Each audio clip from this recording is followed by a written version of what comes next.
আসসালামু আলাইকুম বন্ধুরা, কেমন আছো তোমরা সবাই? আশা করি ভালো আছো। আমরা ভালো আছি। সকালবেলা ঘুম থেকে উঠে কাজ শুরু করে দিলাম। আজকে ঘুম থেকে উঠতে একটু দেরি হয়ে গিয়েছিল। দেখো, রৌদ্র উঠে গিয়েছে। আগে সকালে উঠে উঠানটা ভালো করে চারিপাশ ঝাড়ু দিয়ে নেব, কারণ দেখো কত পাতা পড়েছে। তারপরেও এই উঠানের উপর যে জাম গাছটা আছে, জাম পড়ে একদম উঠানটা ভরে যাচ্ছে। এত পরিমাণ জাম এসেছে, এবার মনে হচ্ছে ডাল ভেঙে ভেঙে পড়বে জাম গাছের। এত পরিমাণ জাম, সব জামগুলো অর্ধেকের বেশি পড়ে গিয়েছে।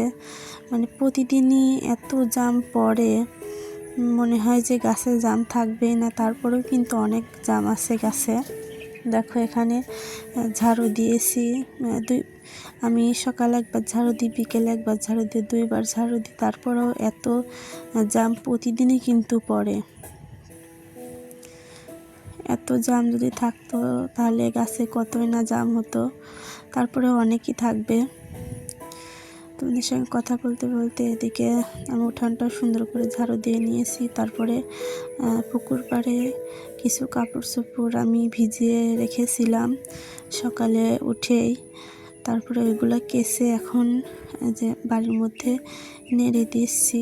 আর কিছু কয়েকটা আছে, ওইগুলা আমি পুকুর পাড়ে যে তারটা বাঁধা আছে ওখানে নেড়ে দিয়ে এসছি।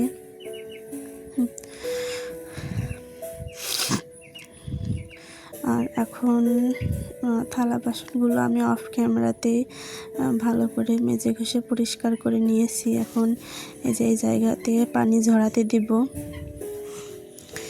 পানি ঝরাতে দিয়ে আমি আর অন্য কাজ করব। আর আমার যেই ব্রয়লারের বাচ্চাগুলো তোমরা দেখেছিলে, পোলট্রি মুরগি, সেগুলো আমি এই যে বড় কার্টুনটা দেখছো, এই কার্টুনটার মধ্যে রাখি রাত্রে। আর সারাদিন আমি এই টুপার মধ্যে রাখি, এই ঝুড়ির মধ্যে। আর এটা এখন রোদ্রে দিয়ে, যেহেতু পানি খায়, পানি পড়ে ভিজে গিয়েছে, আর কার্টুন তো ভিজলে নষ্ট হয়ে যায়, এই জন্য রোদ্রে দিয়ে রাখছি। আবার রাত্রে তো ওদের রাখতে হবে, রোদে দিয়ে রাখছি এখন। আর যেই ছালাটা যে কার্টুনের উপর পেতে দিই, ওইটাও সুন্দর করে ধুয়ে দিলাম। দিয়ে ওদেরকে খাবার টাবার দিয়ে আমি এই পাশে রেখে দিলাম। এখন দেখো, আমার যেই সবজি বাগান বলো, ফুল বাগান বলো, যেটাই বলো, এখানে সব কিছুই আছে। মরিচ গাছ লাগিয়েছিলাম, যে ফুল ধরছে, মরিচ ধরছে। আর এদিকে বস্তাতে কিছু মরিচ গাছ লাগিয়েছি, কারণ এগুলো তো পানি হলে মরিচ গাছ বাঁচে না, এই জন্য বস্তাতে লাগিয়েছি। আর এগুলো হচ্ছে আকাশি মরিচ বলে সবাই। আমি অনেকদিন পরে নামটা জানতে পারলাম। আর এদিকে দেখো, পুঁই শাক গাছে এত সুন্দর হয়েছে, আর অনেক হয়েছে এখানে। আর দেখো, যে আমি সাদা শাকগুলো বীজ বুনে দিয়েছিলাম, সেগুলো হয়েছে, কিন্তু জায়গায় জায়গায় হয়েছে, জায়গায় জায়গায় হয়নি। তবে যে যা আছে আমার 2-3 দিন হয়ে যাবে অল্প অল্প করে খেলে। আর এই যে বেগুনের গাছগুলোতেও অনেক ফুল এসছে, আবার বেগুনের কড়িগুলোও চলে আসছে। দেখা যাক কতদূর কেমন টেকে। নষ্ট হয়তো হয়ে যায় অর্ধেকের বেশি। এদিকে দেখো, ড্রাগন ফলের গাছটা আমার মেয়ে পলিথিন দিয়ে বেঁধে রেখেছে, কারণ ওটা আমার ছেলে দেখলে তুলে ফেলে, এই জন্য। আর এদিকে দেখো, সকাল সন্ধ্যা গাছ, যেহেতু এটা দুপুর টাইম, এই জন্য এখন আর ফুল ফোটেনি। আমাদের সঙ্গে কথা বলতে বলতে দেখো, আমি শাকগুলো উঠিয়ে নেব।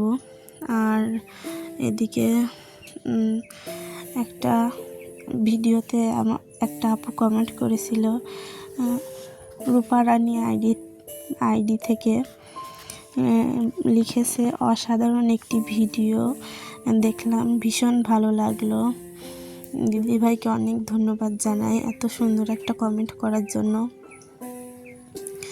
আর এত সুন্দর কমেন্ট পেয়েও আমি অনেক খুশি হয়েছিলাম যে যাক আমার ভিডিওটা অনেকেই দেখে আর কমেন্টও করেছে। যাই হোক, এখন আমার ভিডিওটা যদি কেউ দেখে থাকো তাহলে ভিডিওটিতে একটা লাইক দিয়ে সুন্দর একটা কমেন্ট করো, আর ভিডিওটি ভালো লাগলে চ্যানেলটির সাবস্ক্রাইব করে চ্যানেলটির পাশেই থেকো। আর এদিকে দেখো আমার বাচ্চাগুলোকে খেতে দিলাম, আর ওইদিকে ভাত বসিয়ে দিয়ে আমি শাকগুলো ভালো করে কেটে বেছে ধুয়ে নেব, কারণ ওদিকে ভাত হতে থাক ইন্ডাকশনে, আর এদিকে আমি সব কিছু কাটাকাটি করে নেব। এদিকে কাটাকাটি করতে করতে আমি শাক নিয়ে ধুয়ে ঘরের মধ্যে যেয়ে দেখি কারেন্ট চলে গিয়েছে। এজন্য আবার কি করব, চুলাতেই শাকটা ভেজে নেব, কারণ কারেন্টের কথা তো আর বলা যায় না কখনো আসবে, আর আমার মেয়েটাও পরীক্ষা দিতে যাবে, এই জন্য আমি চুলাতেই ভেজে নেব। শাকটা ভালো করে ধুয়ে নিয়ে এসে চুলাও ধরিয়ে দিয়েছি। দেখো আমার চুলার চারিপাশে কি বিড়ালের এরকম করে, মানে হাসড়ায় হাসড়ায় এরকম করে, জানি না কেন এরকম করে। আমার এই রান্নাঘরে 2টা বিড়াল থাকে, বাচ্চা সহ 3টা বাচ্চা আর 2টা বড় বড় বিড়াল থাকে। কি করব, ওদেরকে আর তাড়ানো যায় না, এখানেই থাকে। এদিকে দেখো ছেলের জন্য একটা ডিম ভেজে নিলাম, আমি অর্ধেক খাবে, ছেলে অর্ধেক খাবে, আর আমি ডিম খেতে খুব একটা পছন্দ করি না। আর এদিকে যে শাকটা উঠালাম, এটা পুকুর পাড়ে ধুতে গিয়ে সব অর্ধেক পড়ে গিয়েছে আমার হাত থেকে, নাহলে অনেকটাই ভাজি হতো।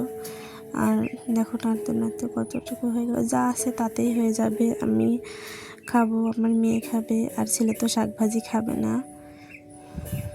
ছেলের জন্য আমার শাশুড়ি আলাদা করে ডাউল রান্না করেছে, সে ডাউল রান্না দিয়ে গিয়েছিল, ওকে ডাউল রান্না দিয়ে আগে ভাত খাইয়ে দিয়েছি, যেহেতু আমি অনেক বেলা হলে রান্না করি। আর এদিকে দেখো রান্না টান্না করে মেয়েকে খাইয়ে দিয়ে তারপরে বিছানাটা সুন্দরভাবে গুছিয়ে নেব, আর ও একাই রেডি হচ্ছে। আমার মেয়েকে রেডি করানো লাগে না, আবার ভাত খাইয়ে দেওয়া মাঝে মধ্যে দিই, আবার ও নিজে হাত দিয়েই খায়, যেহেতু এখন বড় হয়ে গিয়েছে। আর এদিকে দেখো আমার এই জানালা দিয়ে এত সুন্দর বাতাস আসে আর রোদ্র আসে আমার ঘরে, লাইটটা মানে জ্বালানোই লাগে না, এত সুন্দর মানে আলো আর হাওয়া আসে।